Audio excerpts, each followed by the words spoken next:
Olá, coisas do coração. Olá, coisas do coração. Eu sou o Thiago.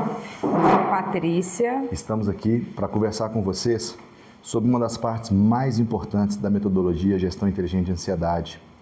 Nós já falamos com vocês sobre desenvolvimento pessoal, biológico, psicológico, comportamental, relacionamentos familiares, relacionamento social, desenvolvimento pelo trabalho e o desenvolvimento hoje, nós vamos falar pela espiritualidade. Exatamente.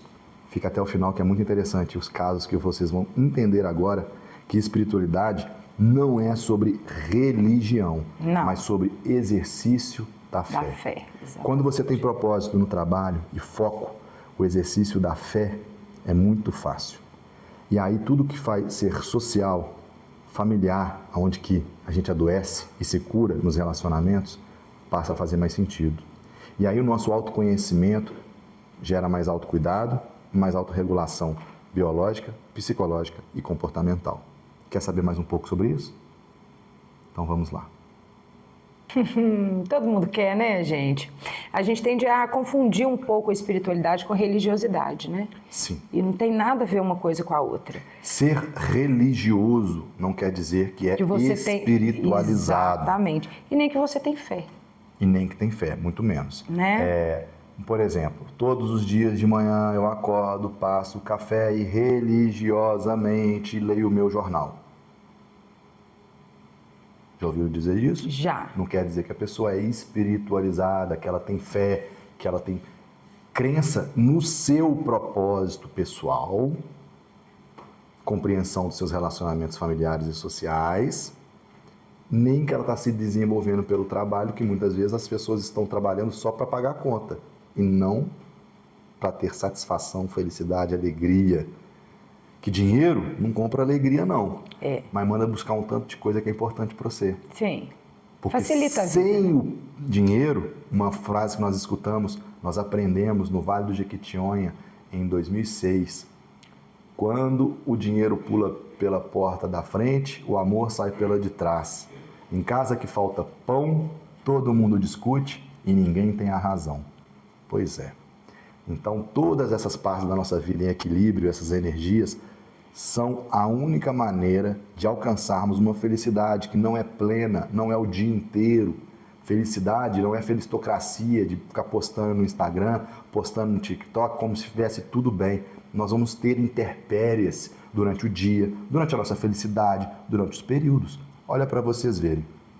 Um dos momentos mais felizes da nossa vida, quando nasceu a nossa princesa tão desejada, quase que eu perdi a minha companheira de escolha de vida.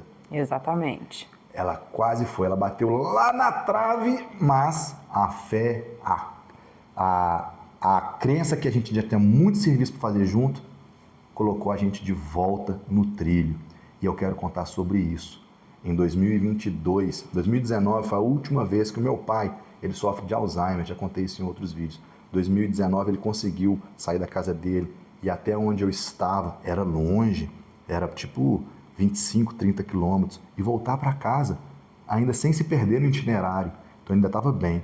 Depois disso, nós fizemos algumas memórias positivas, com algumas viagens muito legais, foi tudo acontecendo muito rápido e a gente distraído nem percebeu como o Alzheimer rouba a alma do sujeito de uma velocidade extrema e não tem dinheiro no mundo que pague qualquer coisa para melhorar aquela qualidade, nem para o indivíduo, nem principalmente para todos que estão ao redor.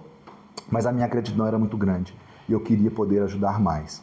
E aí, em dezembro de 2022, eu armei uma viagem para o Rio de Janeiro. Eu amo o Rio de Janeiro, vou lá desde pequenininho, sou acostumado a ir no mesmo lugar, no mesmo bairro, e ficar lá no Rio de Janeiro, para mim, naquele lugar, era fantástico. Sempre para o mesmo lugar, que eu sempre gostava do mesmo bairro, daquele cantinho do Rio, para mim, que é... Nossa, o cantinho carioca que eu mais gosto. E dali a gente roda todo o Rio de Janeiro, de ônibus, de Uber, uma coisa assim fantástica. Foram várias viagens que marcaram a minha infância e que eu queria marcar a infância também dos meus meninos. A Maria Luísa estava com 2 anos, o Pedro estava com 11 para 12 e o Theo de 9 para 10, mais ou menos. E aí eu falei, mãe, a senhora marcou uma viagem para a senhora aí para dar uma relaxada, eu vou levar meu pai para o Rio de Janeiro. Ela não deixou de jeito nenhum. Não sei onde que ela deixou ele em algum outro lugar. Ela foi fazer a viagem dela, eu fui para o Rio de Janeiro e a Patrícia ficou trabalhando, não quis ir comigo também. Falou assim, não, agora eu vou trabalhar. Ela vai contar para vocês porque a fé dela, a espiritualidade, a crença que ela precisava de estar naquele momento, naquele lugar, trouxe aonde que ela está hoje. E aí, fui para o Rio de Janeiro com meu pai do coração, que é do mesmo ano que o meu pai biológico, um personagem maravilhoso na nossa vida, um grande mentor que eu adoro. E foi fantástico, uma viagem cheia de casos maravilhosos. Quando eu retornei, a gente retornou para a realidade, né? Volta de uma viagem, você cai na realidade de novo. Estava ali, meu pai com uma crise de soluço. Talvez porque o tempo que ele ficou sem a minha mãe, que é o porto seguro para ele pode ter desregulado a alimentação e as coisas. Entrou em estado de alerta. Ele deve ter entrado num estado de alerta de alguma forma, certeza. Mesmo sem ter memória Sim. ou conexão com a realidade, que ele já estava bem avançado. Mas ele tem sensação, né? E aí, quando a gente chegou, ele estava com uma crise de soluço muito grande. E eu falei assim, mãe, pai está com soluço porque ele tem intestino nervoso, sempre teve, sempre foi bravo demais. E ele deve ter sentido esse tempo. Então leva ele num gastro. E ela, não é isso, não é isso, não é isso, não. Até que não teve mais jeito. Depois do terceiro, quarto dia que ele estava soluçando, há uma semana, sei lá, ela levou ele, tem convênio, foi lá para um hospital chamado Madre Teresa, um dos ótimos hospitais de Belo Horizonte. Chegou nesse hospital, o médico começou a caçar o que era, por que ele estava com aquele soluço há tanto tempo, não sei o que e tal. E aí ela falou, liga pro meu filho que ele sabe explicar. E ele me liga e pergunta, aquela velha pergunta que eu aprendi lá atrás, né? Você é médico? Eu falei, somos colegas. E aí ele perguntou para mim, o que seu pai tem? Eu falei assim, ele tem algum problema gástrico, pode olhar. Não, eu tô achando que é água no pulmão, muito tempo deitado, não sei o quê, estamos fazendo chapa, não sei o quê. Eu falei, doutor, deixa eu te falar, meu pai não tem nada disso, meu pai está super bem, olha a respiração dele, escute como ele está bem. O que ele está tendo é gástrico. Mandou ele para casa, continuaram pesquisando, fazendo exames mirabolantes lá no hospital, gastando aquela fortuna de exames. O plano paga, eu acho que os médicos adoram pedir. Aí, beleza, veio com as medicações e tal, mas continuou ainda com a crise de soluço. Passamos mais um fim de semana e eu falei com minha mãe, leve-o num gastro. E ela pegou e levou na outra semana, descobriu que ele era com uma esofagite aguda, o esôfago, a faringe, estava tudo comprometido, até chegar no estômago. O cara falou assim, não sei como é que ele não está evacuando sangue, porque está tudo destruído, não sei como é que ele continua comendo. E aí, rapidamente, com a medicação certa, com o diagnóstico certo, ele chegou ao lugar certo. Por que eu estou contando essa história? Porque isso é ter foco, é ter responsabilidade com o que a gente estuda e a certeza. A metodologia Gestão Inteligente de Ansiedade traz para vocês o desenvolvimento pela espiritualidade com essa certeza. E não é algo religioso, levado à fé cristã, não. É algo que a gente fala que é a fé da instância da neurociência, de uma convicção para uma tomada de decisão pelo córtex pré-frontal correta. Mas eu não posso entrar em alguns detalhes da vida. Nesse momento, naquela época, por a gente se afastar, posterior a isso, a todas essas confusões que vieram acontecendo em ambiente familiar, a gente se afastar um pouco para deixar com que eles se aconchegassem melhor na realidade que estava ali. Diante dos meus olhos era tudo muito claro, mas diante dos deles não. Nós somos muito julgados. A sociedade, então, as pessoas, parentes, familiares, sociedade que a gente cresceu, que eu cresci dentro dela, todo mundo num julgamento muito forte, inclusive mudando os maus tratos, fazendo maus tratos com nossos filhos e com a gente, sempre virando bico para a gente quando a gente chegava à nossa presença. Até o dia que eu vi o vídeo da Diane Galisteu, que eu já falei em outro vídeo com vocês, e eu tive convicção, estamos no caminho certo, vamos mudar. Fizemos a mudança de um bairro para o outro, dentro da cidade que a gente tinha escolhido viver naquele momento, e a nossa convicção é que a gente não tinha que mudar por causa de tudo que estava acontecendo. A gente tinha que continuar com fé no nosso propósito. E aí vem outra parte muito legal desse caso, que aconteceu em paralelo, porque eu estava ali na minha disciplina, no meu foco, na minha sobriedade, sabendo que eu estava indo no meu caminho correto. Tirei férias, voltei, continuei trabalhando, estava tudo certo. Mas aí vem a parte da Patrícia, que estava em reabilitação pós-gestação, E 2 anos só depois da gestação é muito pouco para a mulher se reequilibrar de hormônios. Verdade. E aí, com a palavra, doutora Patrícia, para contar para vocês a parte dela que aconteceu nesse período de muita fé, convicção. Era um período que eu estava retomando o trabalho, né? 2022, não foi isso, Tiago? 2022. Eu retomo o trabalho, eu assumo a pasta de mulheres que sofreram violação de direito, onde que eu ingresso nessa batalha, que é uma batalha, que é uma missão, que a gente entendeu isso, né? Poder acolher e ajudar essas mulheres. Enfim. Olha a fé e o propósito aí. E aí, eu estava muito envolvida com o trabalho, foi uma decisão muito consciente quando eu digo para ele que eu não iria viajar, eu sou autônoma, eu poderia ter refeito minha agenda, poderia ter negociado com o CREAS, eu tinha horas que eu poderia ter tirado, mas eu não estava pronta para ir, porque eu estava muito envolvida com o meu trabalho. Né? E eu queria realmente que aquele trabalho gerasse frutos. Né? E eu não acho que é justo, isso é um ponto para a gente pensar, que dentro da minha necessidade de trabalhar, eu trave a vida do Tiago e das crianças. Eles merecem descansar, ser feliz. Né? Então foi tudo muito tranquilo e maravilhoso. Ele viajou com as crianças, com o nosso querido pai do coração, da nossa que a gente parte foi, ama. mas o ambiente estava horrível.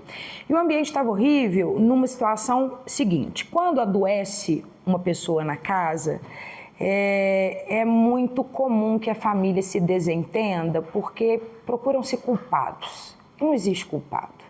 A culpa quer dizer transferência de responsabilidade. Sim, quem vai olhar, quem vai assumir, quem vai ficar. Né? Então fica esse ambiente muito insalubre. O Tiago sempre se dispôs a ajudar dentro das possibilidades dele, porque ele tinha uma rotina, ele tinha uma família, ele tinha 3 filhos, então ele precisava estar gerindo isso tudo. E ainda tem. Agora com mais 2 gatas e um cachorro. E o que ele queria? Que ele pediu muito? Que esse pai fosse bem tratado, né? Que ele fosse acolhido, que ele fosse muito bem conduzida esse quadro dessa doença, né? Posso esse fazer diagnóstico. um parêntese Claro. Da fé e da convicção, que a gente às vezes entra em teimosia e invade o espaço do outro. Eu sabia que ia chegar um momento que a locomoção dentro de casa ia ficar comprometida, ia precisar de cadeira de roda, cadeira para tomar banho, essas coisas. Então eu comecei a abrir o ambiente, mexer nos móveis, mexer nos ambientes da casa que eram deles. E aí, eu acho que a minha fé e a minha convicção invadiu o espaço do outro. Reconheço isso e essa humildade chama espiritualidade. A espiritualidade traz algumas características. Humildade, foco. Por favor, continue. Posso voltar? Desculpe interromper. Então, enfim, o que aconteceu foi uma coisa muito desagradável e que nos deixou em estado de alerta. Por quê? Porque fomos denunciados no CREAS, né? Porque a luta era que o pai fosse bem tratado, mas não foi acolhido por essa mãe esse momento, né? Então nós tivemos, infelizmente, esse momento de desconforto, onde que testaram a nossa fé, né? Porque nós temos uma casa onde que as crianças nasceram e a gente resolveu mudar para a cidade. Uma coisa que eu aprendi com esse caso: a gente ajuda quem pede ajuda. Não ofereçam ajuda de graça. Se pediram ajuda, ótimo, façam melhor. Se não pediram, ok, respeitem o espaço até o momento, se pedir, se não pedir. Isso foi um grande aprendizado nesse caso. Mas, enfim, com esse desconforto todo... Esse aprendizado traz a característica que eu te falei, que é presente quando a gente está desenvolvendo a espiritualidade, a humildade. Sim. Porque o querer ajudar é do ego, né?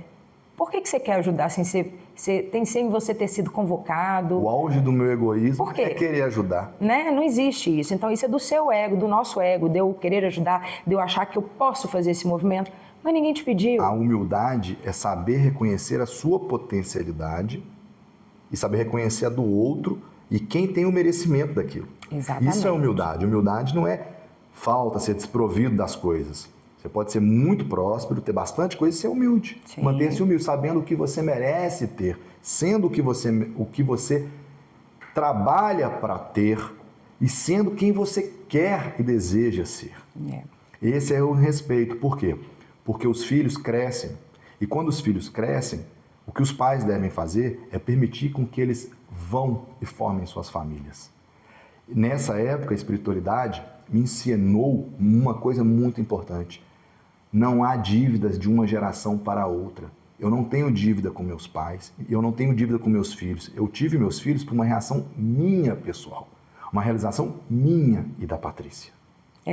Tem isso é cultural, né? Os pais acham que os filhos têm dívidas. Não, ninguém tem dívida com vocês. E os filhos também acham que os pais têm dívida com eles. Minha vida está dando toda errada, é culpa do meu pai e da minha mãe. Não, é culpa das suas escolhas, da sua semeadura. Você vai plantar aquilo que você semeou. É simples, né? Então, assim, foi um período difícil, onde que eu trabalhei muito. Eu realmente abracei o trabalho porque eu acreditava que precisava romper, precisava ter um afastamento, a gente precisava mudar a rota de tudo.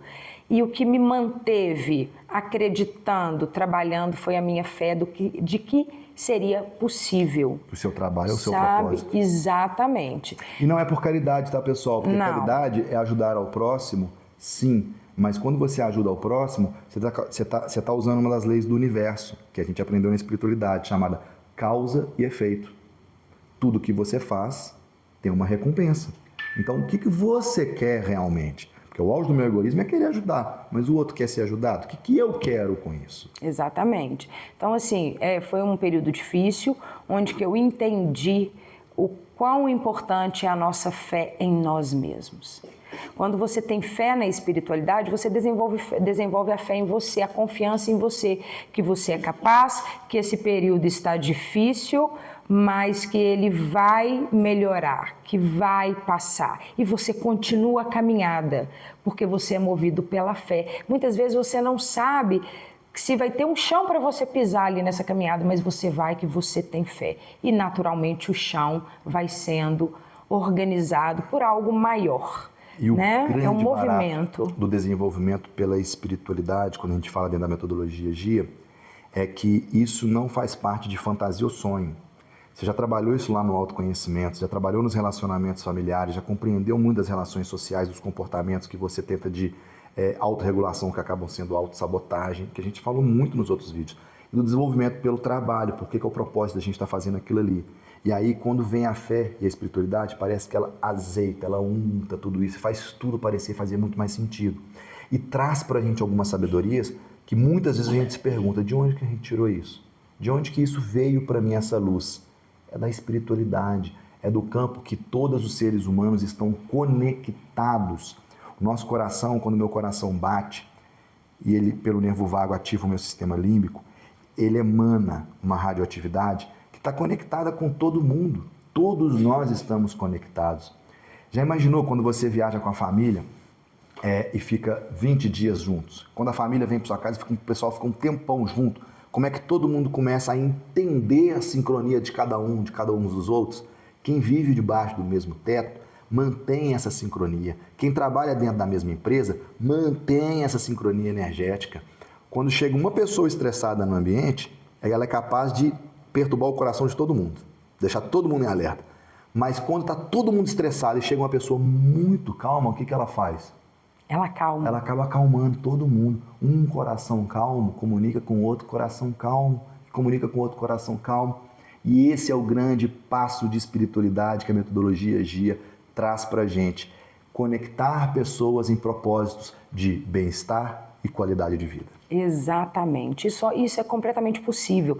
Nós estamos contando de histórias que vêm da nossa vivência, histórias delicadas, histórias de desconforto, né? Em onde muitas vezes, quando o Tiago diz que fomos julgados socialmente, foi muito ruim, porque temos filhos adolescentes que entendem, que sofreram. E olhe, e foi pela fé que é possível, pela fé que vamos ficar bem. Nós ficamos em estado de alerta e ansiosos. Para começar, naturalmente estávamos sendo ameaçados. A vida social ficou bem isolada, restrita. Então isso nos gera um alerta de contrariar a nossa fé e fazer uma questão, tipo assim, será que tá todo mundo certo e eu que estou errado? Sim. A nossa vida profissional se transformou da água para o vinho. A nossa vida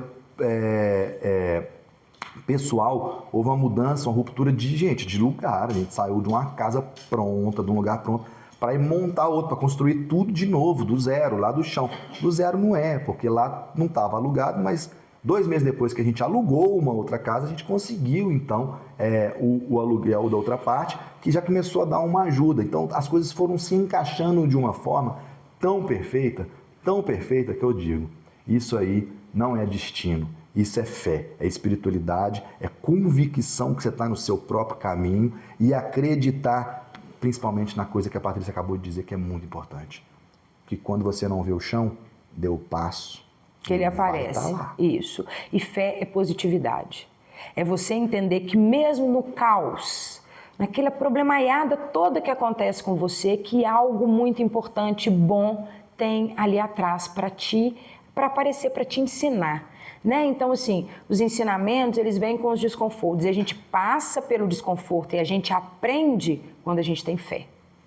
E o aprendizado é parte do autoconhecimento. Do nosso desenvolvimento. Que gera autocuidado, que gera autorregulação. Isso é amar ao próximo como a si mesmo, porque isso é amor próprio. A metodologia Gestão Inteligente de Ansiedade, uma metodologia exclusiva das coisas do coração, desenvolvimento emocional, traz isso para vocês. E hoje nós falamos do desenvolvimento pela espiritualidade. Isso aí. Lacrou? Até mais, Coisa do Coração. Coisas do Coração. Até a próxima.